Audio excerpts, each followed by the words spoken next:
Hey everybody, welcome back to the basement. Welcome back to Chris's Trains and Things. It is about time. We've got Strasburg 90s here on the layout. So since about July of 2021, we have been eagerly awaiting, or many of us have been eagerly awaiting the arrival of these Strasburg 90s. Just tuning in here live from Strasburg, trying to find 90. Where are you? 90! I don't know where it is.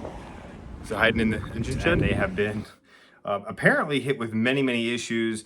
There were rumors flying back and forth that they were at Lionel, then the boards were shorting out from the smoke units, so they went back to the manufacturer in Asia, and then came back to Lionel, and they had to check every single one before they got shipped out to dealers.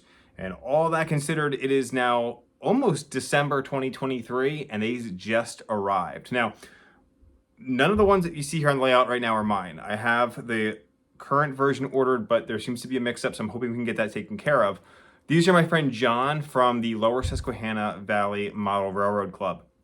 John's been a great friend of the channel. He's comes over to my house quite a bit and always brings some great things. When I did my Strasburg 31 video interview, we had all those beautiful Strasburg cars. Those were from John as well. He's a huge Strasburg collector, and he has each version of Strasburg 90 from the current scheme to the 1990s paint to the previous, it was the 2000 and the 1967, I believe, paint, the egg logo that you see here. We also have a ton of Strasburg cars. Some are mine, some are John's, that we're gonna be running today on the layout, but I'm really excited to dive into these. So let's go ahead and check these out a little bit closer, and then we're gonna run these around the layout, all three at the same time, with some different era of freight cars, or some different era of coaches, and then maybe some Strasburg freight as well. Let's go check it out. So here we go. So this is the version, obviously, with the egg logo, which would be the 1967 and 2020 paint variation. This was, all these models were brass hybrids. So what that means is there's more brass on these than a traditional locomotive would have from Lionel. So they're a little bit more expensive because of that, but they have a higher level of detailing than your normal die-cast boilered locomotive. Now, they're not full brass, they're a hybrid version, but because of that, we get some more detailing in these. They are more expensive as well. Now, there were a few of these that were cataloged other than Strasburg. So the history of Strasburg 90 was built by the Great Western Railroad, which purchased it from Baldwin Locomotive Works in 1924. So this engine is 99 years old. After 40 years of working with the Great Western, it was sold to Strasburg in 1967 for a grand total of $23,000. I did a little price calculation. That's about $200,000 today. So the Lionel version that we see, we've got all three of them here, as I had mentioned. They did catalog a Great Western version. They did a Great Western version as the original 90 in kind of the same paint that we would see the current scheme in, except for a darker graphite smoke box. There's a 2000s Great Northern paint scheme, which I believe the Strasburg painted it into a I'm saying Great Northern and I mean Great Western. I apologize. A Great Western paint scheme with the polished side rods and the lighter smoke box. There was a Seaboard Airline version that was cataloged, and then an Osage Railway number 10 version that was cataloged also with a gray boiler, which is super cool.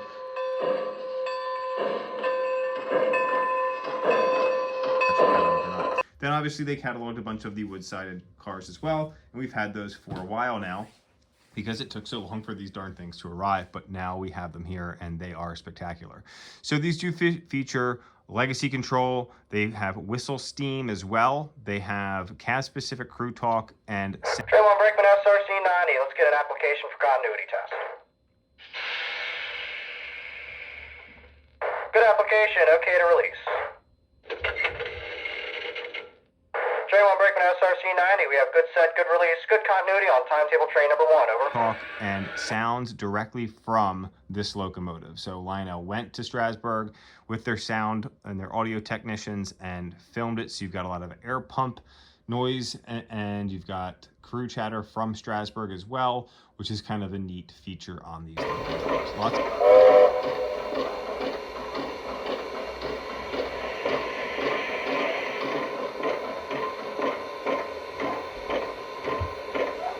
detailing on them as well. So we can see here with a closer look, we've got a lot of add-on detailing on the sides with the pumps.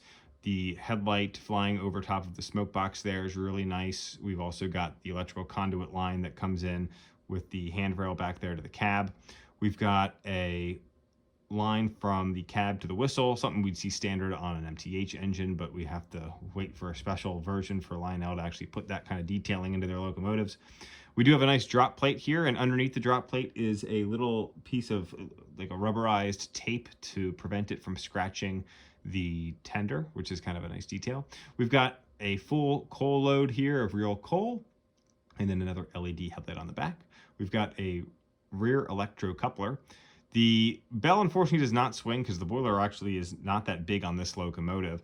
Apparently, rumor has it that they did have to go retool this after they had a prototype out because I believe the drivers were too large, so they had to go scale them back down and do some retooling. So you'll see there's usually a gap between the boiler and the wheels, and that's fairly standard on the locomotive that we'd see here traveling the rails around Lancaster County. There is also the controls for the program switches are underneath the front sand dome, which is very convenient. Hopefully they continue to do that. The only complaint would be the fact that you then have a crease in the sand dome. If they could figure out a way to do it where we don't see that big crease, that would obviously make things a lot better. As we look inside the cab here, you'll see a lot of hand-painted gauges and knobs. We have the flickering firebox and just a lot more add-on detailing in this cab than we would typically see in our standard locomotive model. Well overdue. Now, the rumor has it there were not a lot of these produced. In fact, only 150 of the current scheme have been produced, according to the boxes and the carton numbers. About 257, I believe, of the egg logo, and I think 197 of the 1990s scheme. So not a lot of these were made, and they're not going to stay on the shelves long. They are pricey at about $18.99, but if you had enough time to save up that much money, hopefully you'll be okay. And, if you add one of these to your layout in your collection, good for you, because they are definitely a neat model. They come triple packaged, an outer shipping carton, a shipping carton, and then a box with foam and Velcro and a plate that you have to unscrew the locomotive from. To be frank, that's probably something that Lionel should really just start doing standard, so these locomotives aren't shaking around in the boxes and ending up with loose screws and whatnot, which has happened on a few of some more recent deliveries. But these things did come in very nicely, even though they took so long. Happy to have them here. So let's go ahead and send them around the layout with some current cars. We're going to have some of the current cars. We're going to have the 90s paint, and then we're going to run them around with the 4 variations of the Peckway Valley car as well. The Peckway Valley car was a heavyweight car that Strasburg owned for many years, and it changed its paint throughout the decades, and so we're going to see all 4 variations of that with this run today. So thanks for tuning in, guys. Let's go ahead and watch these fantastic locomotives do their thing.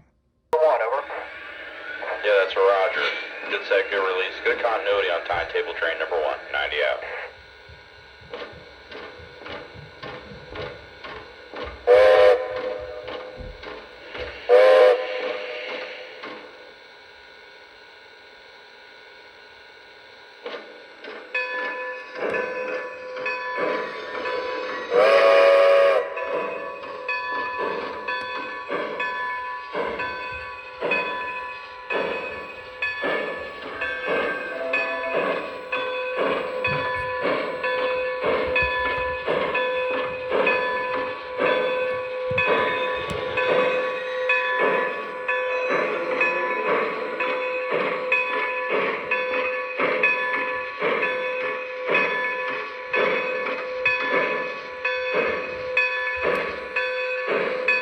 J-Tower, this is SRC.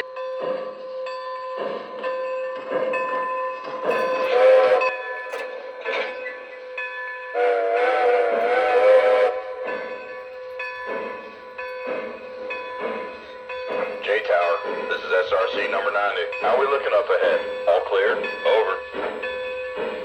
Affirmative, your track is clear.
right, so there we go. All three versions of 90 in one place here, courtesy of my buddy John. These are absolutely stunning. I desperately need to get my order figured out so I can get one of these added to my collection. But I hope you enjoyed this one with these new cars that we send around the layout with, and some from John here as well. The Peckway Valley cars are awesome. I have the maroon one. I think I might have to add the other ones, at least one more. They're pretty cool. Miles is screaming for me upstairs, which means this one's over, guys. Hit that like button. Let me know what your thoughts are on these, and we'll catch you on the next one.